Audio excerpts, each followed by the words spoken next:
So the first thing is like when I saw what you do, I think it's amazing. But like first thing that comes to mind when I think of a mentalist is, can this person read my thoughts? Is this person a hypnotist?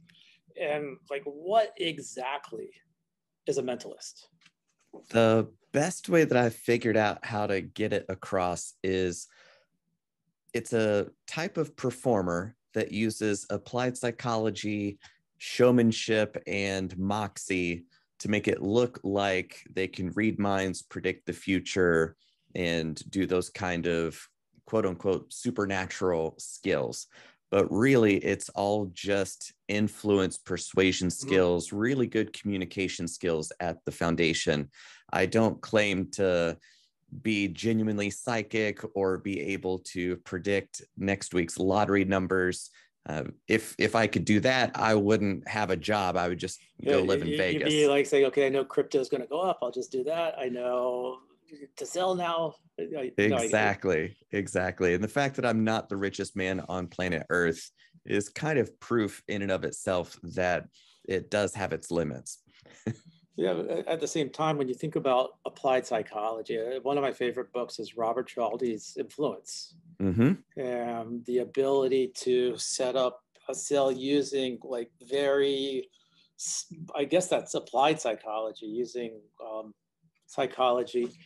How has that helped influence, no pun intended, or how has that helped influence you or get you started?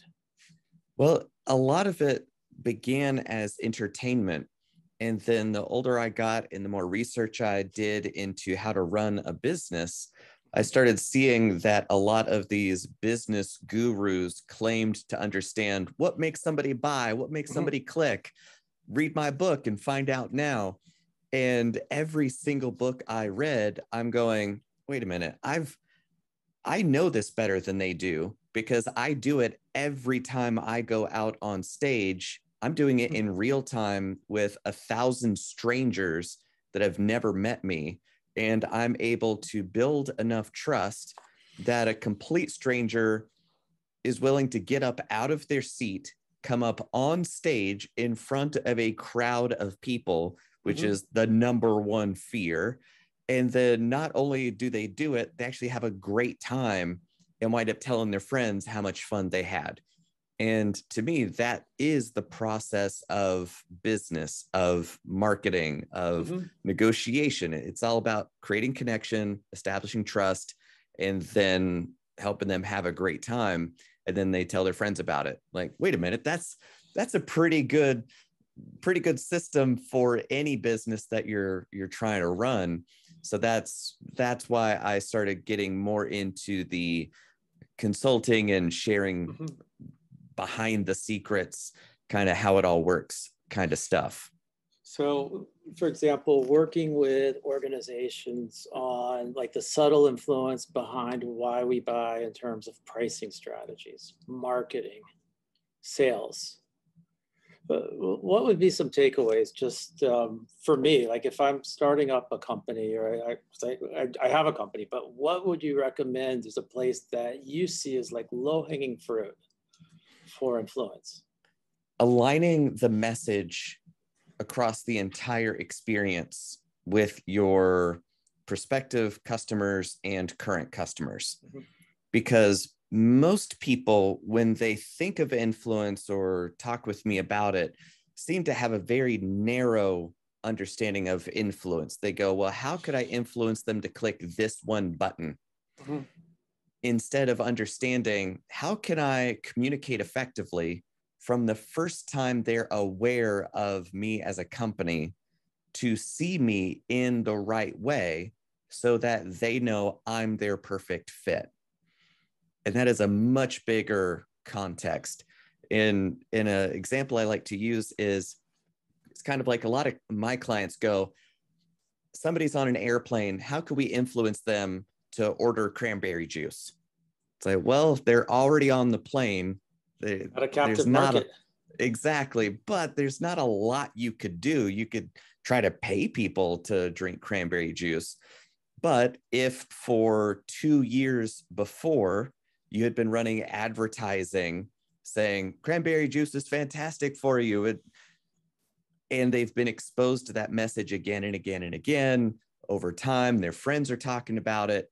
That's a much longer time span, but that repetition over time is what eventually converts somebody's decision making. So making a decision look effortless is usually the result of a much longer time span than you think. And in the context of performance or in a keynote speaking, well, your performance, your time on stage might be 30 minutes, but you've been working on this particular presentation for 6 months. So you're compressing 6 months worth of effort to unfold in 30 minutes. And that's what makes that 30 minutes look effortless. It's almost like I loved David Copperfield. I saw him once in Vegas, and the way he creates those illusions and the work that goes behind the scenes, you don't see it. He just delivers an amazing show. Exactly. It's that kind of thing that magic doesn't work like magic, and nothing else does either. But in a weird way, the way that magic really works is through extraordinarily difficult work over time. Wait a minute, everything works like magic. It's just that it looks a lot like hard work and effort. Yeah, no, it's you don't see the behind the scenes. But I think what's interesting in what you do is taking your entertainment and performance experience and translating it into working with Fortune 500 companies and coaching. I assume you coach sales organizations, or is it more on the marketing side, or both? A little bit of both. I focus on helping sales teams be more effective by helping them understand what a successful sales conversation is and what it looks like, and then helping them implement that framework within their own conversation in specific details of whatever it is that they're talking about. The details will be different, but the framework of making a decision to buy is always the same.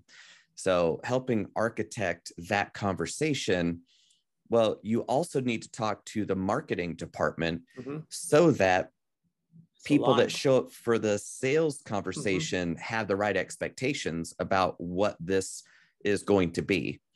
So it's in the context of like trade shows. So the marketing department goes, oh, everybody wants an iPad. Let's offer a free iPad in the booth. Well, you get a whole boatload of leads. A boatload of noise.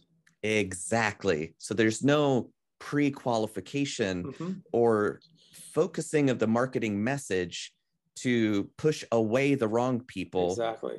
Which, if you're doing it right, the degree to which you push away the wrong people should be the amount that you attract the right people.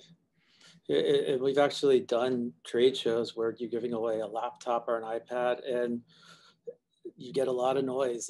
Having the product that's going to attract your avatars is the way to go. Right. And that low resolution attraction takes the shape of that iPad giveaway, a Tesla car, having coffee and donuts. Oh, everybody wants coffee.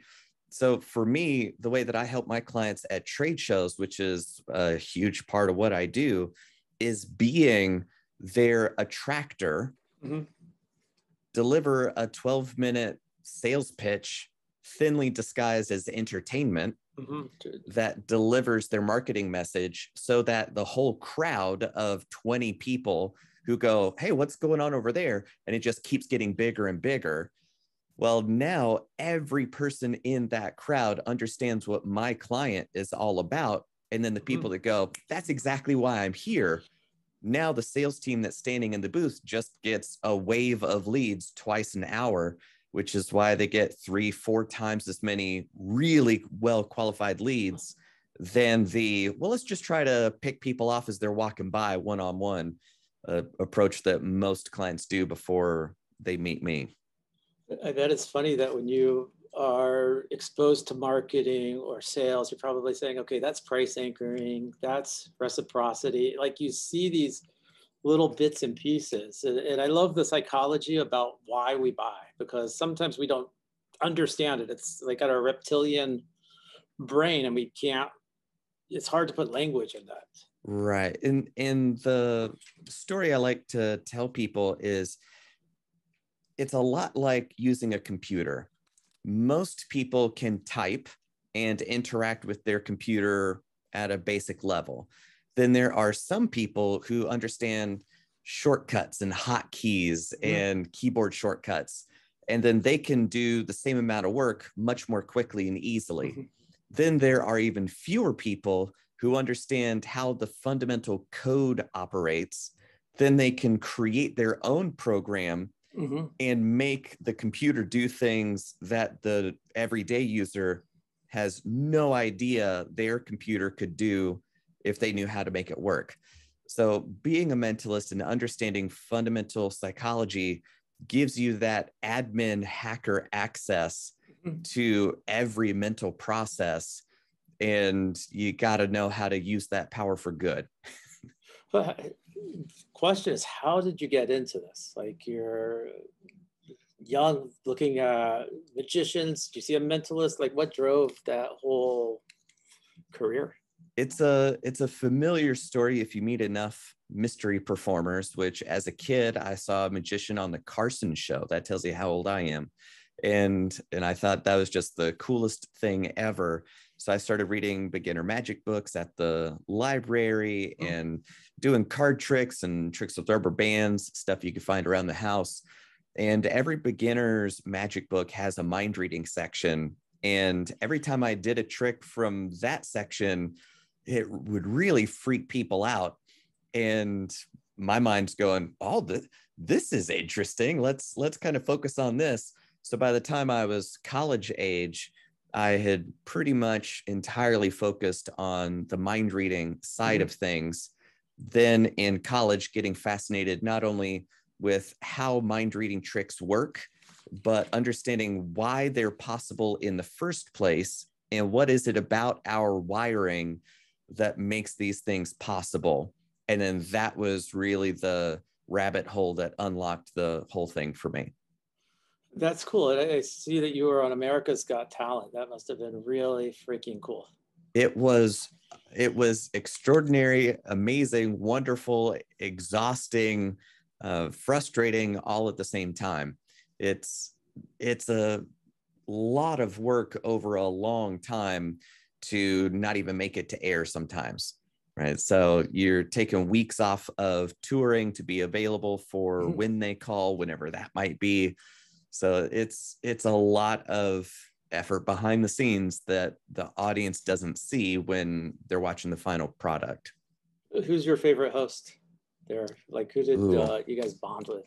This episode is brought to you by Gainswave. If you're a guy who is not achieving optimal performance in the bedroom, and you've tried the pills and you've tried the shots, and you're looking for an all-natural way to boost blood flow in the penis, Gainswave is evidence-based and proven. Go to Gainswave.com and find a provider near you. Howie said no, so not Howie. I would have to say Heidi Klum. She was the most enthusiastic of the four, and I will always appreciate that. That's cool. And you had Simon Cowell? No, Simon wasn't. It was Howard Stern, Heidi that Klum, Mel B, cool. and Howie Mandel was that year. That's awesome. That's really cool. You got to the next round? I did. I got 3 out of 4 yeses, which means you get into the next round. And I had put a paper bag over Nick Cannon's head, so that was a fun experience. So I got through the next round, and the producers just never called back, which is kind of a learning experience. So even though you make it through to the next round, that doesn't automatically guarantee that you are in the next round. And some behind the scenes television, how it works is the producers just don't tell you that you're not making it to the next round so that you're on the hook thinking that you are, so that you promote the show on social media in the chances that you're going to be in the next round as well. All psychology tricks there. Absolutely. It's just a master's class, seeing it from the inside and then appreciating it afterwards once you've been chewed up by it. That must have been definitely a learning experience. And I was trying to find the video. I couldn't find it. So I guess Yeah. Welcome to showbiz. Welcome to showbiz. But I'm sure you got, just out of the whole experience though, like, what was your biggest takeaway? That there's no single end all be all success or failure, really. Mm-hmm. As long as you're alive tomorrow, you learn something. And that one big break, that started dying when Carson phased out. There's really no one career making experience that if you do this, you're set for the next 30 years. It doesn't matter. It was on national television, went out for it. It made a little difference in bookings, but not really. And if you don't have it, who cares? You've got YouTube nowadays. So no matter how big the win or how big the loss, take the lesson tomorrow. Just keep on trucking. I think that's the cool thing, is having the ability to just get your own social media across without depending on the big break. It's just putting in the time. Exactly. And the fact that there is no kingmaker anymore. Well, there aren't any other gatekeepers either. You can have a direct relationship with every single person who likes your work. And to me, I would much rather live in that world than try to appeal to one or two gatekeepers. So I'm going to put you on the spot and see if there's some performance or something you can share. I'm sure you have some stuff, but I'm an open book. Yeah, for sure. I always keep a deck of cards next to me, mainly because there are things that are true that we can't understand. And to me, that's kind of a terrifying idea. And the number of ways that you can arrange a deck of cards is basically one of those things that's true that we can't understand. Because basically, if you had every grain of sand from every desert and under the oceans on Earth, made them their own Earths, with their own amounts of sand, that made each of those grains of sand on each of those planets a single deck of card, you still wouldn't have to repeat a single arrangement of decks out of all of that. Yeah, right? You can never, I guess I don't know, it's almost an infinite amount of ways to shuffle cards. Exactly. It is technically limited, but functionally infinite is really it. So you could shuffle all day, every day since the Big Bang and still not be done for millions of years from now. So basically, every time that I'm mixing the cards, it is a completely unique arrangement that we've never seen before in the history of ever, right? So this is a completely new arrangement of cards.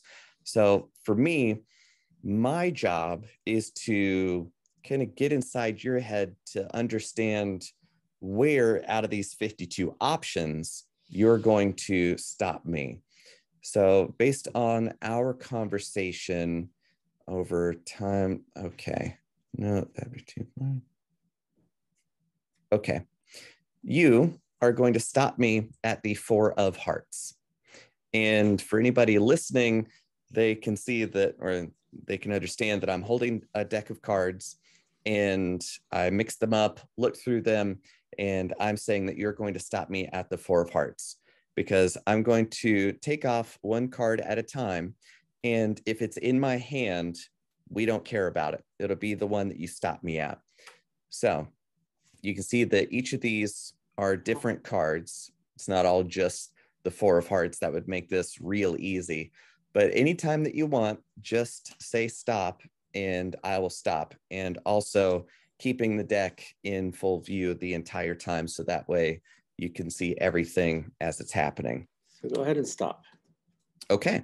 So you said stop here. Mm-hmm. And later tonight, when you think about this, and you will think about this, you're going to think, well, what if I had changed my mind? Maybe everybody stops at the 3, 4, 5, 6, 7, 8th card down. And if I had changed my mind, it would have changed the entire trajectory of the rest of the universe. So I want to give you that future opportunity that you would regret now. So understand that this really is your choice. I don't want to influence you. Let's but go for do you it. want to stay here, or do you want Stay me there. to keep going some more cards? Stay there. Okay. So this is the card that you stopped me at. And if you'd gone one more card, that's the 6 of Spades. Mm-hmm. Next one would have been Jack of Hearts, right? But you stopped me at this card. And you would agree that that's about as honest and fair, simple way as possible. As simple as via video we can get. Yeah. All right. Which is interesting that it is the 4 of Hearts. Well done. It's definitely magic. It's, you know, as far as a mental, I think it's cool. I think it's really cool. Thank you. Thank you very much on that. And I think it's exciting. I think, what's your next, like, what do you take this to? Is it to go into bigger stages on the mentalist side? Is it ramping that up, or is it to get more into the business world of how do I take everything I've learned and help businesses grow? I'm more focused on helping businesses, because to me, that is the best way for me to help the most people in the least amount of time. If I can help a sales team be 2% more effective, close 2% more deals, or close 2% larger opportunities, well, that helps every single salesperson and their families. That also helps the CEO of that company. It also helps every employee at that company feed their family and provide. It also helps every single customer get better service for themselves, and now they've got more money to provide for their own families. So to me, helping companies be more successful is the most ethical way that I can spend my time, which is why over the past 5 years, that's been my focus. So I do soft skills training, sales, negotiation, presentation skills, work at trade shows, helping lead gen there, as a keynote speaker, MC at conferences, just all sorts of fun ways to help people being good in front of an audience. I think that's cool also because the entertainment aspect is really good at getting people engaged. Exactly. The best information presented the wrong way is useless. But if you can communicate the exact right content in a way that people can't forget, well, now it's really valuable.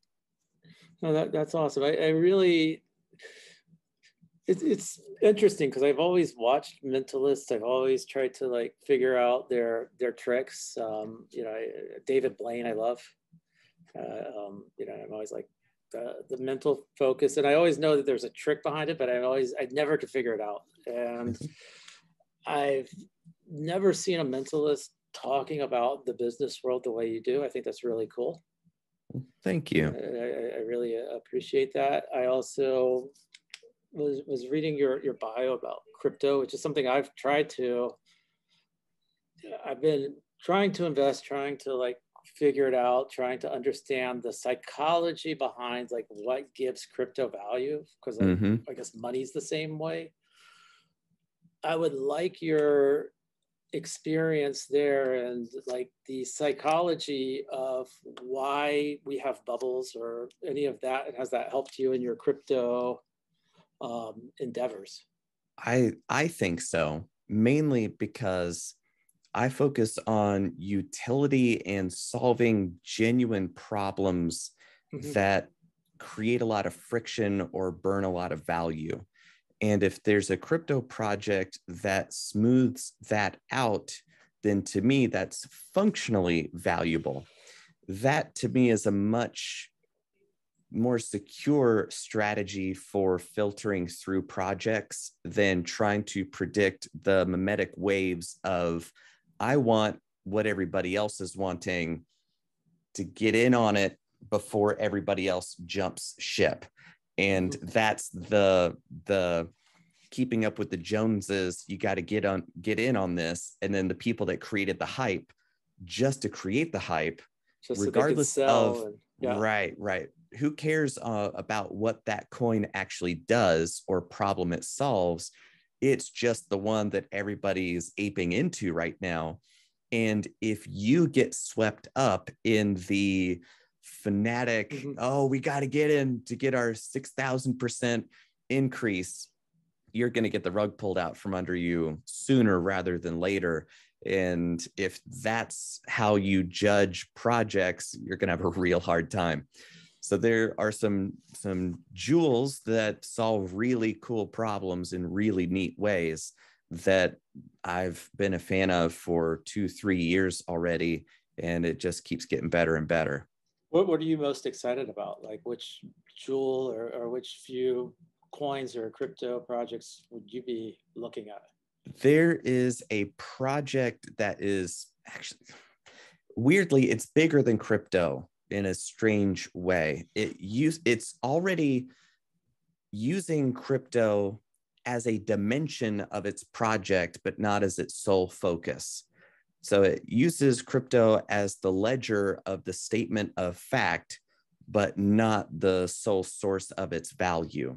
And it's Urbit, which is a new kind of, well, a lot of people have issues with social media nowadays for a whole bunch of reasons. Censorship, this, blah, whatever. Well, in order, Facebook and any platform like it is solving a really, really hard technical problem, which is, how do I know it's you? And that's actually a much more difficult problem to solve than a lot of people understand, because that problem actually is the result of a much deeper issue, which is how the internet protocols themselves were built back in the 70s. So with IP addresses and TCP, all that kind of technical stuff, those are functionally infinite as well. So my IP address, let's just get another one. Or let me get 1 million of them and attack your server and bring it down because it's overloaded with requests. So how do you know which of these millions and millions and millions of IP addresses is actually me? So the past solution is the server is locked down by the company, and they allow you as a client to access their database using the username and password. Okay, but when I send you a message on a platform like Twitter or Facebook, I'm not sending you a message. I'm writing to a single line in a database that Facebook has for me, and then they allow you to view it. So there's always that third party between all of our communications.